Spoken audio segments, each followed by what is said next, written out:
첫 번째 경기 몽펠리에 대 랭스 분석 시작해보겠습니다. 몽펠리에는 수비 위주의 5-4-1 포메이션을 바탕으로 밀집형 수비 블록을 형성하며 실점 최소화에 집중하고 있고, 하지만 줄리앙, 구갱, 사냥 등 수비 및 중원 자원들이 대거 이탈한 현재 커버 라인과 라인 간격 조율에서 명확한 허점을 드러내고 있고, 전방 은디아이의 개인 역습 의존도는 높으나 중원 지원 타이밍이 늦고 전개 템포도 제한적이어서 공격의 입체성이 거의 없는 상태다. 랭스는 디아와라 감독이 이끄는 팀답게 선수비 후역습 전술의 완성도가 매우 높은 편이며,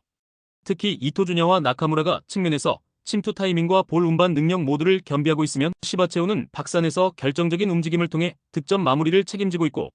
수비 시에는 하프라인 아래에서 압박 없이 라인을 내리고 상대가 전진하면 그 틈을 활용해 역습 타이밍을 노리는 전술 구조가 효과적으로 작동 중이며, 몽펠리에처럼 전개 속도가 느리고 수비 간격이 무너지는 팀을 상대로는 특히 강한 면모를 보인다. 랭스는 선수비 후역습 구조 내에서 상대 전진을 유도, 빈 공간 침투 단순한 마무리라는 명확한 전술 흐름을 반복하고 있으며, 몽펠리에는 이를 방어할 커버 능력과 중원 템포가 현저히 부족한 상태고, 전술 완성도와 대응 효율 모두에서 랭스가 확실한 전술적 우위를 점하고 있다. 두 번째 경기 낭트 대 툴루즈 분석 시작해보겠습니다. 낭트는 수비 안정과 간격 조율을 바탕으로 한 5-3-2 포메이션을 유지하고 있으면 하프라인 아래에서의 응집력 있는 수비와 전환 타이밍이 특징이며, 에브리는 제공권과 세트피스 위협을 책임지고 있으며, 레프난과 시몬은 중원에서의 볼 배급과 빠른 역습 전개에 기여하고 있고, 비록 일부 수비 자원의 이탈이 있긴 하나 전체적인 조직력은 유지되고 있고, 홈에서의 압박 강도는 일정 수준 이상을 유지 중이다. 툴루즈는 현재 리그 5연패에 빠지며 극심한 부진에 허덕이고 있고, 맥켄지의 징계 결장, 슈미트와 니콜라이센의 부상으로 인해 센터백 조합이 흔들리고 있으며 빌드업 전개가 원활하게 이어지지 않는 흐름이며, 특히 이선 미드필드 라인과 수비 라인 사이 공간이 자주 벌어지며 상대 역습에 반복적으로 노출되고 있고,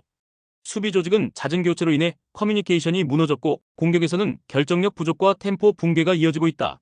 낭트는 수비 안정성과 전환 속도에서 분명한 조직적 강점을 유지하고 있으며, 툴루즈는 수비 리더의 이탈과 연속된 부진 속에서 템포 유지와 간격 조율 모두 무너진 상태고,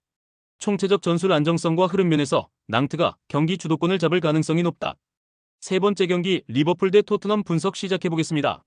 리버풀은 홈 경기에서 압도적인 전개 속도와 다이렉트한 득점 루트를 통해 경기 초반부터 주도권을 가져가는 흐름이 뚜렷하며, 살라는 여전히 박산에서 가장 위협적인 피니셔이며, 디아즈와 각포 역시 1대1 돌파 및 역습 전환에서 높은 효율을 보여주고 있고, 중앙 미드필더들의 커버 범위가 넓고 전방 압박 이후 2차 볼 회수 능력이 좋아 토트넘과 같은 후방 빌드업 팀을 상대로 실전에서 강한 압박 우위를 기대할 수 있다. 토트넘은 현재 손흥민의 결장 가능성이 대두되며 전방에서의 파괴력에 직접적인 타격이 예상된다. 히샬리송과 클루셉스키는 공격 전개에서 일정 역할을 수행하고 있으나 결정력과 찬스 창출력 모두 손흥민의 존재와 비교하면 무게감이 떨어진다. 드라구신 이탈로 인해 수비 밸런스도 흔들릴 수밖에 없는 구조이며, 리버풀의 강한 전방 압박에 대한 탈출 루트가 제한적인 상황이며, 특히 전방 압박을 견디지 못할 경우 볼 소유권을 쉽게 넘겨주며 실점으로 이어지는 위험이 크다. 리버풀은 경기 전체를 강하게 밀어붙이는 전개 방식과 박산에서의 피니시 효율까지 모두 정돈된 흐름을 유지하고 있고, 손흥민의 결장은 토트넘 공격의 방향성과 무게의 중심을 송두리째 흔드는 변수이며, 이 경기는 압도적 전개 밸런스를 갖춘 리버풀이 경기 주도권을 끝까지 틀어줄 가능성이 매우 높다. 네 번째 경기 브레멘 대 장파울리 분석 시작해보겠습니다. 브레멘은 최근 4연승을 기록하며 완연한 상승세에 진입한 상태고, 3-5-2 포메이션 속에서 중앙 밀집과 측면 연기를 유기적으로 활용하며 둑시와 버크가 박산에서 위치 선정 세컨볼 대응력에서 큰 강점을 드러내고 있고, 특히 바이저의 측면 전환과 박스인 근 접근이 활발해 침투 타이밍과 마무리 패턴이 안정적이며, 벨리코비치의 부상은 아쉽지만 수비 조율과 탈압박 전개는 유지되고 있다. 상파울리는 3-4-3 포메이션을 유지하지만 부상자 누적과 전술 완성도 저하로 최근 흐름이 매우 불안정한 상태고, 브루헤르트와 어빈, 매츠 등 핵심 자원의 동시 이탈은 수비라인 간격 유지와 이선 전개 완성도에 심각한 공백을 유발하고 있으며, 특히 박사한 수비 조율과 중원 압박 대응 능력이 현저히 떨어지고 있고, 시나니가 고립되고 길라보기의 움직임도 위협적이지 않다는 평가가 반복되는 상황이다. 브레멘은 완성도 높은 전개와 결정력으로 상대 실책을 효과적으로 공략하고 있으면, 상파울리는 현재 구조적 붕괴와 부상자 누적으로 전후반 템포 유지 자체가 어렵고, 전개 마이너스 결정력 마이너스 흐름 모두 브레멘이 상위에 있는 매치업이다. 다섯 번째 경기 노팅엄 대 맨시티 분석 시작해보겠습니다. 노팅엄은 4-4-2 포메이션을 유지하며 우드 엘랑가의 활동량과 속도를 활용한 역습 패턴을 자주 활용한다. 하지만 중원에서의 볼 점유율 확보에는 다소 어려움을 겪고 있으며 수비 시 간격 유지가 불안정한 흐름도 지속되고 있고, 특히 맨시티처럼 점유율과 공간 점유가 강한 팀을 상대로는 수비 블록이 무너지는 시간대가 점점 빨라지는 현상이 반복되고 있고, 엘랑가의 스피드는 날카롭지만 공수 전환에 주도권을 줄 수 없는 전술 구조 속에서 위협적인 전개는 제한적일 수밖에 없다. 과르디올라 감독의 맨시티는 공이 위치한 지역을 중심으로 수적 우위를 만드는 전술을 바탕으로 최대한 많은 선수들이 볼 주변에 몰려들며 점유율을 극대화하는 운영을 펼치고 있고, 베르나르도 실바는 볼 간수와 탈압박에서 최고의 안정감을 보이고 있고, 더 브라위너는 오프 더 볼 움직임과 함께 킬패스를 통해 전방 기회를 꾸준히 창출하고 있고, 이번 경기에서도 맨시티는 공을 오래 소유하면서 노팅엄 선수들을 체력적으로 압박하는 흐름을 전개할 가능성이 높고, 전술적 완성도, 전개 속도, 볼 점유율까지 모두 맨시티 쪽으로 기울어 있다.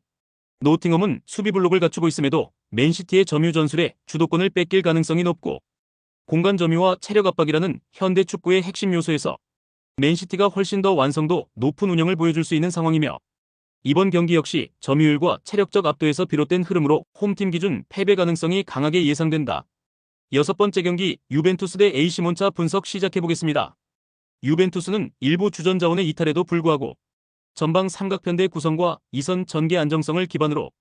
홈 경기에서의 경기력 흐름을 안정적으로 이어가고 있고,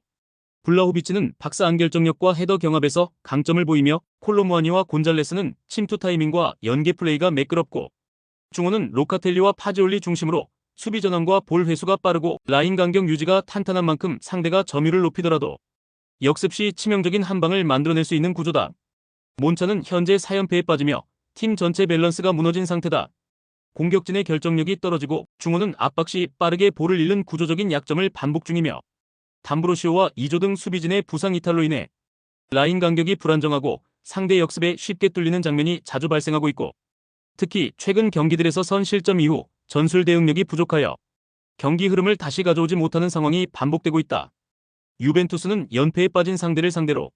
전술 밸런스, 결정력, 전개 조직력 모든 면에서 앞서 있는 상황이며, 몬차는 연패 흐름과 수비 붕괴로 인해 경기 내내 어려운 운영이 불가피한 구도고,